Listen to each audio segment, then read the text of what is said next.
ഞാൻ കരുതിയിരുന്നതിലും വളരെ മുൻപ് തന്നെ വേദനിപ്പിക്കുന്ന കുറേ കാര്യങ്ങൾ നീ ഇപ്പോൾ അറിയാൻ തുടങ്ങിയാണ്. അങ്ങേയറ്റം ക്ഷമയോടെ നീ അത് കേൾക്കണം.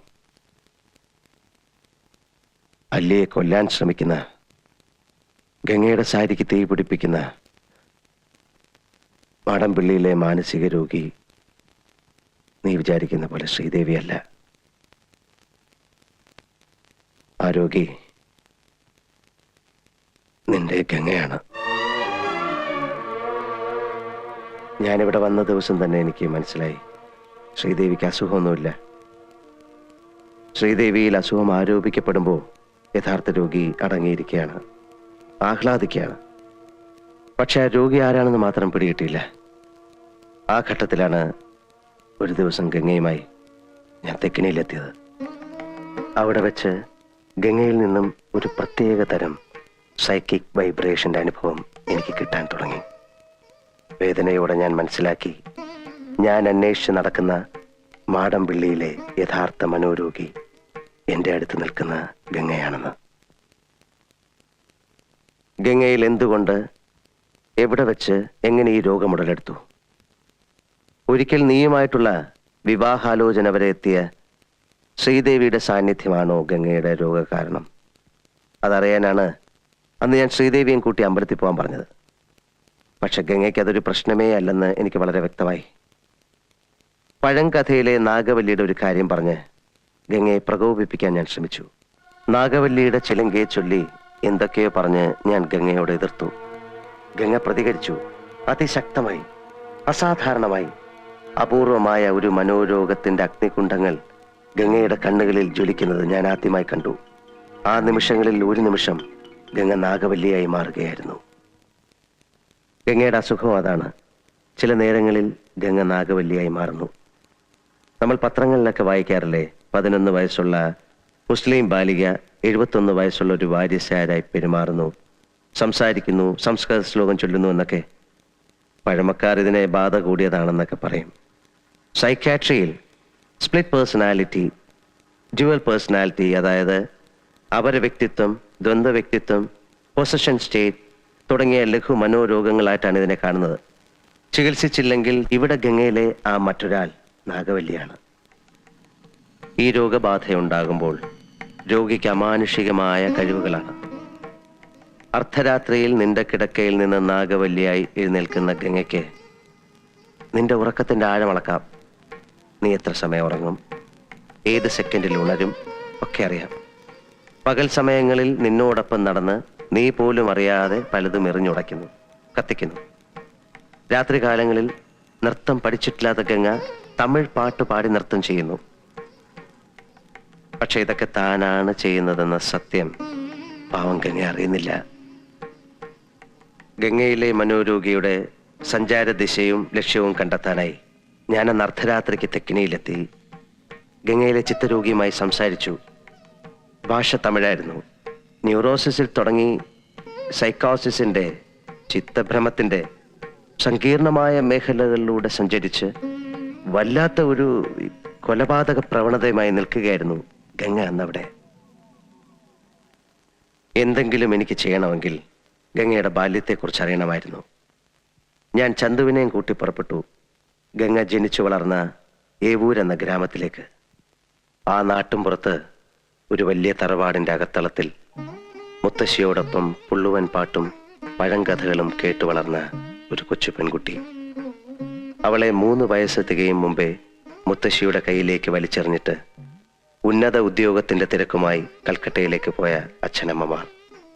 അച്ഛന്റെയും അമ്മയുടെയും വരവും കാത്ത് കൊച്ചുഗംഗ ദിവസങ്ങളോളം പടിപ്പുര വാതിലിൽ വിജനമായ വഴിയിലേക്ക് കണ്ണും നട്ടിരിക്കും. പക്ഷേ ആരും വന്നില്ല. ഗംഗ SSLCക്ക് പഠിക്കുന്ന കാലം. ഗംഗയായിരുന്നു ആ സ്കൂളിന്റെ റാങ്ക് സ്വപ്നം. പരീക്ഷയ്ക്കുള്ള തത്രപ്പാടിനിടയിൽ ഗംഗ അറിയുന്നു, കൽക്കട്ടയിലെ പ്രസിദ്ധമായ ഒരു കോളേജിൽ അഡ്മിഷൻ ശരിയാക്കിയിട്ട് അച്ഛനമ്മമാർ വരുന്നു തന്നെ കൽക്കട്ടയിലേക്ക് പറിച്ചു നടാൻ. ആ കൊച്ചു മനസ്സ് പിടഞ്ഞു. പഠിപ്പ് നിർത്തിവെച്ച് രാത്രികളിൽ ഉറക്കമില്ലാതെ ഗംഗ അലഞ്ഞു നടന്നു, ആരിൽ നിന്നൊക്കെയോ രക്ഷപ്പെടാൻ. പരീക്ഷയുടെ 1-ാം ദിവസം ഉത്തരക്കടലാസുകൾ വലിച്ചു കീറിയിട്ട് ഭ്രാന്തിയെപ്പോലെ സ്കൂൾ അങ്കണത്തിലൂടെ ഓടിയ ഗംഗയെ ആ ഹെഡ് മിസ്ട്രസ് ഇന്നും ഓർക്കുന്നു. അതായിരുന്നു ഗംഗയ്ക്കുണ്ടായ ആദ്യത്തെ സൈക്കിക് ഡിസോർഡർ. മുത്തശ്ശി ഒരുക്കിയ മന്ത്രവാദ കളത്തിൽ അനുസരണയോട് അവളിരുന്നു. അച്ഛനമ്മമാർ പറന്നെത്തി. വന്നപാടെ അവർ ഗംഗയും കൊണ്ട് തിരിച്ചു പറന്നു കൽക്കട്ടയിലേക്ക്. അവിടെ ഏതെങ്കിലും സൈക്കാട്രിസ്റ്റിനെ കാണിച്ചു കാണണം. അയാൾ എന്തെങ്കിലും മരുന്നും കൊടുത്തു കാണണം. എനിവേ, ഉണർന്നെഴുന്നേറ്റ ഗംഗ കഴിഞ്ഞതെല്ലാം മറന്നു. അവൾ കൽക്കട്ട നഗരത്തിന്റെ സന്തതിയായി. എങ്കിലും രോഗസാധ്യത, possibility of another psychic disorder ഗംഗയിൽ ഉറങ്ങിക്കിടന്നു വർഷങ്ങളോളം. പിന്നെയായിരുന്നു നീയുമായിട്ടുള്ള വിവാഹം. വിവാഹം കഴിഞ്ഞ് നിന്റെ അമ്മയിൽ നിന്ന് ഗംഗ ഈ ഗ്രാമത്തെ പറ്റിയും ഈ തറവാട്ടുകെട്ടിനെ പറ്റിയും കേൾക്കുന്നു. ഗംഗ വന്നു നിന്നോടൊപ്പം. പക്ഷെ ഇവിടെ ഗംഗ എതിരേറ്റത് തിളങ്ങുന്ന ചമയങ്ങളും കടുത്ത ചായക്കൂട്ടുകളുമുള്ള പഴങ്കഥകളും അന്ധവിശ്വാസങ്ങളുമായിരുന്നു. അടിച്ചമർത്തപ്പെട്ട നാഗവല്ലി എന്ന കഥാപാത്രത്തിനോട് തോന്നിയ സിമ്പതി പിന്നൊരു എമ്പതിയായി മാറി.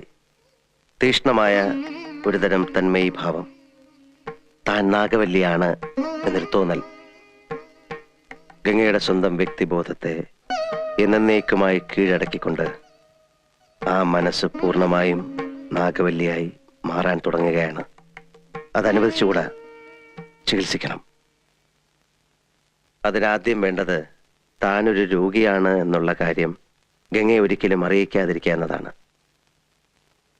ഇപ്പൊ നമ്മൾ 3 പേരെ കൂടാതെ ഈ കാര്യമെല്ലാം അറിയാവുന്ന ഒരാൾ കൂടിയുണ്ട് ഈ വീട്ടിൽ, ശ്രീദേവി.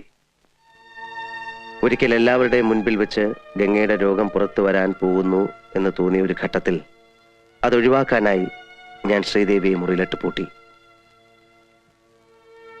പിന്നീട് ഞാൻ ആവശ്യപ്പെട്ടപ്പോൾ നിനക്ക് വേണ്ടി, നിന്റെ ഭാര്യയ്ക്ക് വേണ്ടി 1000 തവണ വേണമെങ്കിലും ഭ്രാന്തിയായി അഭിനയിക്കാമെന്ന് ഏറ്റവളാണ് അവൾ.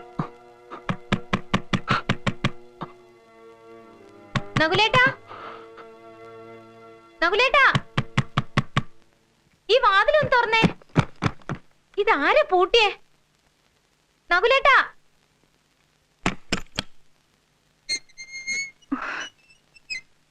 നകുലേട്ടാ, ദേ ഇത് കണ്ടില്ലേ? ഇന്നലെ രാത്രിയിൽ അമ്പലത്തിൽ പോയിട്ട് വന്ന മുറിയിൽ അഴിച്ചിട്ട ഡ്രസ്സാ.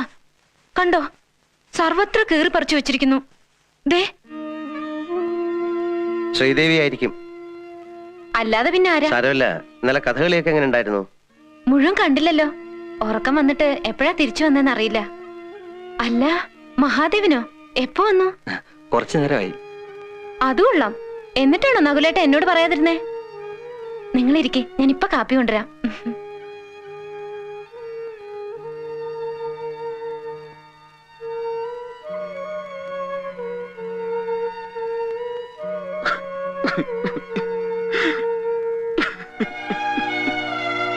നകുല, എന്താ എന്താണിത്? എന്തായി കാണിക്കുന്നത്? Cool down, cool down, relax. Relax, relax, relax. ഒരു മിനിറ്റ് പ്ലീസ്.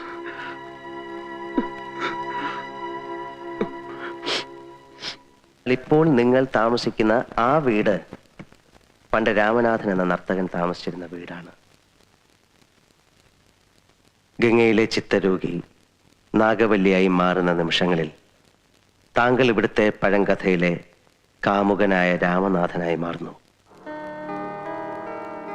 നകുലൻ ക്രൂരനായ ആ കാരണവരും. ഇക്കഴിഞ്ഞ രാത്രിയിൽ കണ്ട ബലാത്സംഗ പ്രകടനം അത് ഗംഗയിലെ രോഗി നടത്തിയ നാടകത്തിലെ ഒരു നീണ്ട വാക്യമാണ്. അതിനർത്ഥം താങ്കൾ ഗംഗയെ ബലാത്സംഗം ചെയ്യാൻ ശ്രമിച്ചു എന്നറിഞ്ഞാൽ അല്ലിയുമായിട്ടുള്ള കല്യാണം മുടങ്ങും. രാമനാഥനായ താങ്കളെ തിരികെ കിട്ടും. അങ്ങനെ ഈ വീട്ടിൽ നടന്നതും നടക്കുന്നതുമായ എല്ലാ വിചിത്ര സംഭവങ്ങൾക്കും അർത്ഥമുണ്ട്. അതെല്ലാം ഗംഗയിലെ രോഗി ഇവിടെ നിന്ന് കണ്ടെടുത്ത ശക്തമായ ചില കോഡുകളാണ്. പക്ഷെ ആ കോഡുകൾ ഇനി ഒരിക്കലും ഗംഗയിൽ നിന്ന് മാഞ്ഞു പോവില്ല. എന്നുവെച്ചാൽ ഇന്ന് രാത്രിയോടെ ഗംഗയുടെ വ്യക്തിബോധം എന്നേക്കുമായി നാഗവല്ലിയുടേതായി മാറും. അതായത് മുഴുഭ്രാന്തി. പഴയ ഗംഗയ്ക്ക് ഇനി ഒരിക്കലും തിരിച്ചു വരാൻ പറ്റില്ല.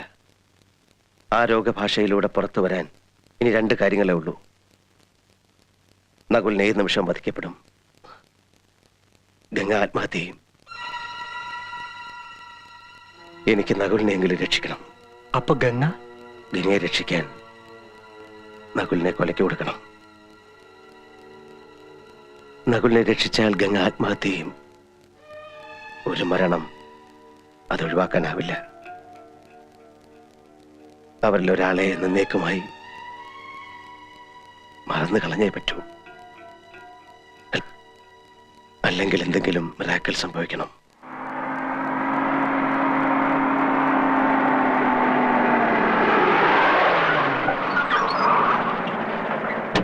നമസ്കാരം. നമസ്കാരം. വരിക വരിക. വന്നോളൂ. തമ്പിയോട് വളരെ പ്രധാനപ്പെട്ട ഒരു കാര്യം പറയാനുണ്ട്. അത് അറിയിക്കാണ്ട് ഒരു സ്വസ്ഥതയും കിട്ടണില്ല.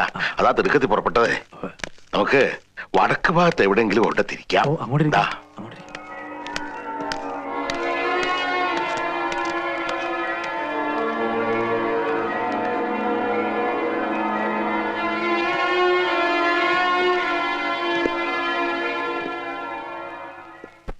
ഇരിക്കെ. കുടുംബക്ഷേത്രത്തിലെ ഉത്സവമൊക്കെ എത്രടായി? ഒന്നിനും ഒരു മുടക്കവും വരുത്തിയിട്ടില്ല. ആ. ഭംഗിയായി നടക്കുന്നു. നാളെ അവസാനിക്ക. ഞാൻ കൊടുത്തുവിട്ട ചാർട്ട് പ്രകാരമുള്ള ക്രിയകളൊക്കെ അത് നടക്കുന്നുണ്ട്. ഭാഗ്യായി. ഓ. തമ്പിയുടെ മോളുകൂട്ടുള്ള കാര്യം പ്രശ്നമഴിക്കാൻ വിശദമായിട്ടൊന്ന് നോക്കുണ്ടായി. ഓ. കുട്ടിക്കിപ്പോ ദശാസന്ധ്യ. ലേശം മനപ്രയാസൊക്കെ ഉണ്ടാവും. പക്ഷേ അഷ്ടമംഗലത്തിന് തറവാട്ടിന്റെ കാര്യം നോക്കിയപ്പോ ഇത്തിരി ഒന്ന് അന്താളിച്ചു. ഇവിടെ അകാലമൃത്യു വരെ ഉണ്ടാവാം എന്നൊരവസ്ഥയാ. അത്ഭുതം അവിടെയല്ല, അത് സംഭവിച്ചു കഴിഞ്ഞിരിക്കണു. അല്ല, തമ്പി പരിഭ്രമിക്കണ്ട. ചിലപ്പോ ദൈവാധീനം കൊണ്ട് ഒക്കെ ഒഴിഞ്ഞു പോകാനും മതി.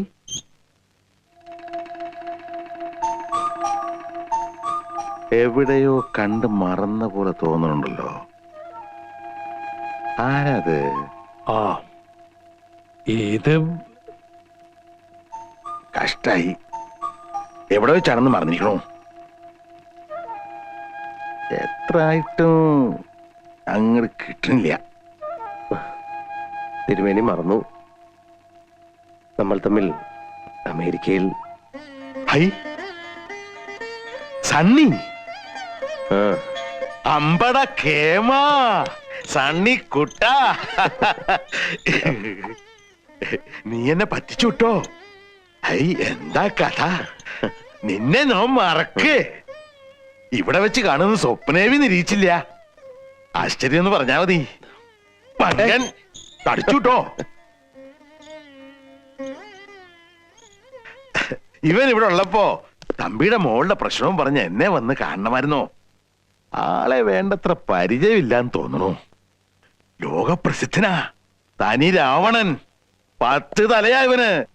പ്രശസ്തനായ മനഃശാസ്ത്രജ്ഞൻ ബ്രാഡ്ലി ഇവന്റെ പ്രൊഫസറായിരുന്നു. അദ്ദേഹം പണ്ട് പാരാസൈക്കോളജിയിൽ ഒരു പേപ്പർ അവതരിപ്പിക്കാൻ വേണ്ടി എന്നെ അമേരിക്കയിലേക്ക് ക്ഷണിക്കണ്ടായി, ഡൽഹി വെച്ച്.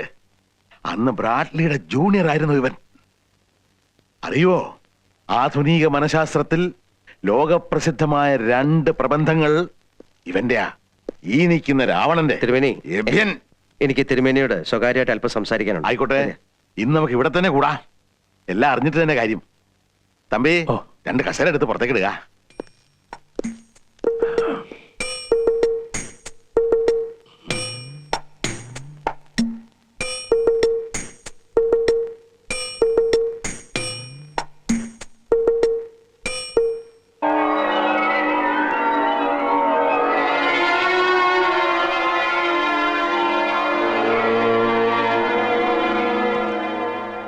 സൈക്കോസിന്റെ പല അവസ്ഥാന്തരങ്ങളും കേട്ടിട്ടുണ്ട്. പക്ഷെ ഇത്ര ഭയാനകമായ ഒരു പ്രശ്നം ഇതാദ്യ. അപ്പൊ ഈ കുട്ടിയുടെ ഭർത്താവ് ഇപ്പോഴും കുട്ടിയുടെ കൂടെ തന്നെ കഴിയണു. Yeah.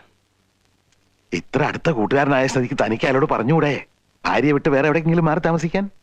ഗംഗാ സ്വബോധത്തോടെ ഇനി കൂടിയാൽ 20 മണിക്കൂറുകൾ മാത്രമേ ശേഷിക്കൂ. അത്രയും സമയം കൂടി അവരൊരുമിച്ച് കഴിഞ്ഞോട്ടെ. സണ്ണി, താൻ എന്താ ഉദ്ദേശിക്കണേ? ആ പയ്യനോട് കാര്യം തുറന്നു പറഞ്ഞേക്കൂ, അയാളെങ്കിലും രക്ഷപ്പെട്ടെ. ഇല്ല, എനിക്കിനിയും മണിക്കൂറുകൾ ബാക്കിയുണ്ട്. അനുഭവജ്ഞാനം കൊണ്ടും പിന്നെ തന്നോടുള്ള വാത്സല്യം കൊണ്ടും പറയാണ് ഇതിന് പരിഹാരം ഇല്ല. It is incurable.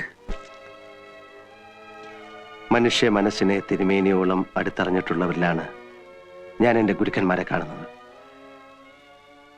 പക്ഷേ എനിക്കിവിടെ നിങ്ങളെയൊക്കെ നിഷേധിച്ചേ പറ്റൂ. ഞാൻ പഠിച്ചതിനെ മുഴുവൻ എനിക്ക് നിഷേധിച്ചേ പറ്റൂ. ഒരു മനോരോഗ ചികിത്സകനും സഞ്ചരിച്ചിട്ടില്ലാത്ത വഴികളിലൂടെയൊക്കെ ഞാൻ സഞ്ചരിച്ചെന്നിരിക്കും, ഒരു ഭ്രാന്തനെ പോലെ. എന്റെ നകുലിന് വേണ്ടി, അവന്റെ ഭാര്യയ്ക്ക് വേണ്ടി. I am going to break all conventional concepts of psychiatry. കൊള്ളാം മോനെ, നിന്നെ ഞാൻ നിരുത്സാഹപ്പെടുത്തുന്നില്ല.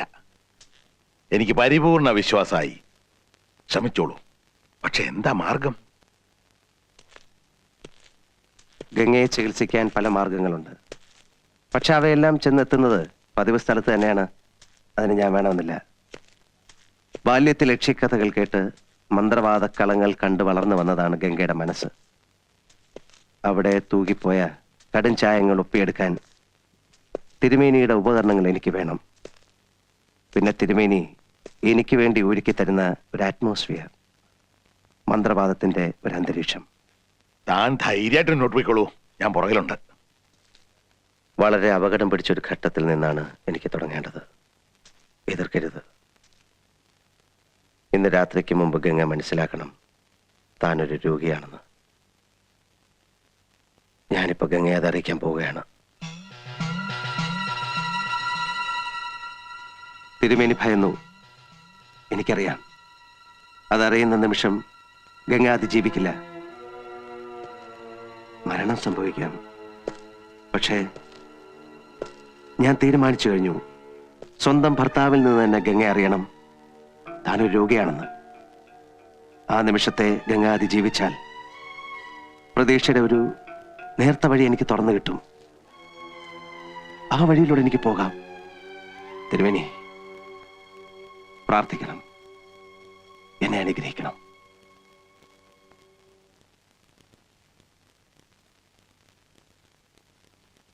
ഗംഗ അല്ലിക്ക് ആഭരണം വാങ്ങാനായി പോകാനൊരുങ്ങുകയാണ്. നീ അവിടെ ചെന്നിട്ട് ഗംഗയോട് പോകരുത് എന്ന് പറയണം. ഞാൻ ഇന്ന് വരെ അവളോട് അരുത് എന്ന് പറഞ്ഞിട്ടില്ല സണ്ണി. ഇന്ന് പറയണം. ഒരു ദാക്ഷിണ്യവുമില്ലാതെ പറയണം പോകരുതെന്ന്. എത്ര കേണപേക്ഷിച്ചാലും നീ സമ്മതിക്കരുത്. പെട്ടെന്ന് എന്തെങ്കിലും അസാധാരണമായ ഒരു ഭാവവ്യത്യാസം ഗംഗയിൽ കണ്ടാൽ നീ പതറരുത്. ഗംഗയോടുള്ള എല്ലാ സ്നേഹവും എടുത്ത് നീ നിന്റെ ഗംഗയെ തിരിച്ചു വിളിക്കണം. വെക്കോളൂ. പോവാ.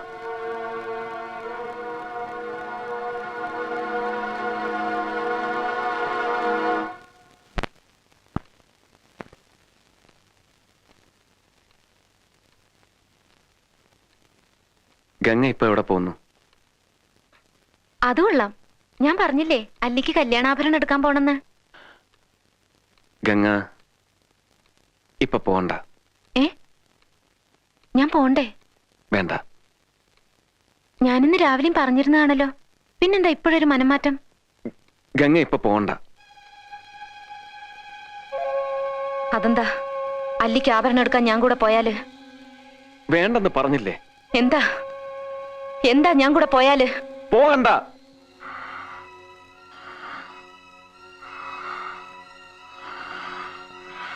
വിടമാട്ടെ,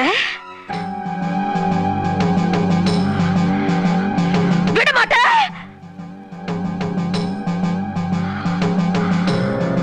அப்ப நீ என்ன இங்கிருந்து எங்கேயும் போக விட மாட்ட? ஐயோ நாய, உனக்கு எவ்வளவு தைரியம் இருந்தா இப்பவும் என் கண் முன்னாடி வந்து நிப்ப? இன்னைக்கு துர்காஷ்டமி, உன்னை நான் கொன்னு ஓ ரத்தத்தை குடிச்சு ஓங்கார நடனம் விடுவேன். ഗംഗേ!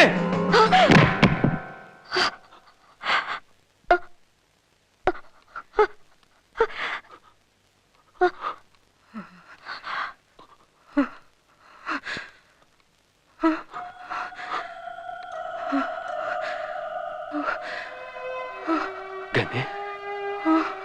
നകുലേട്ടാ,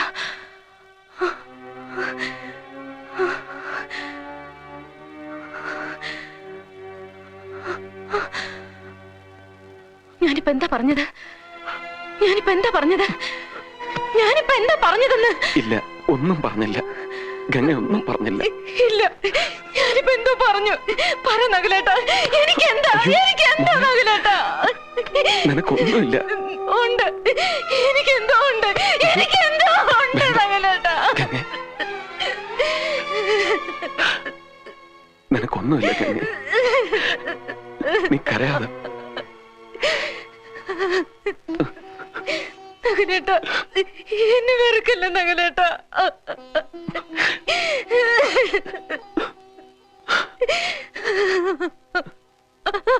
ഗംഗേ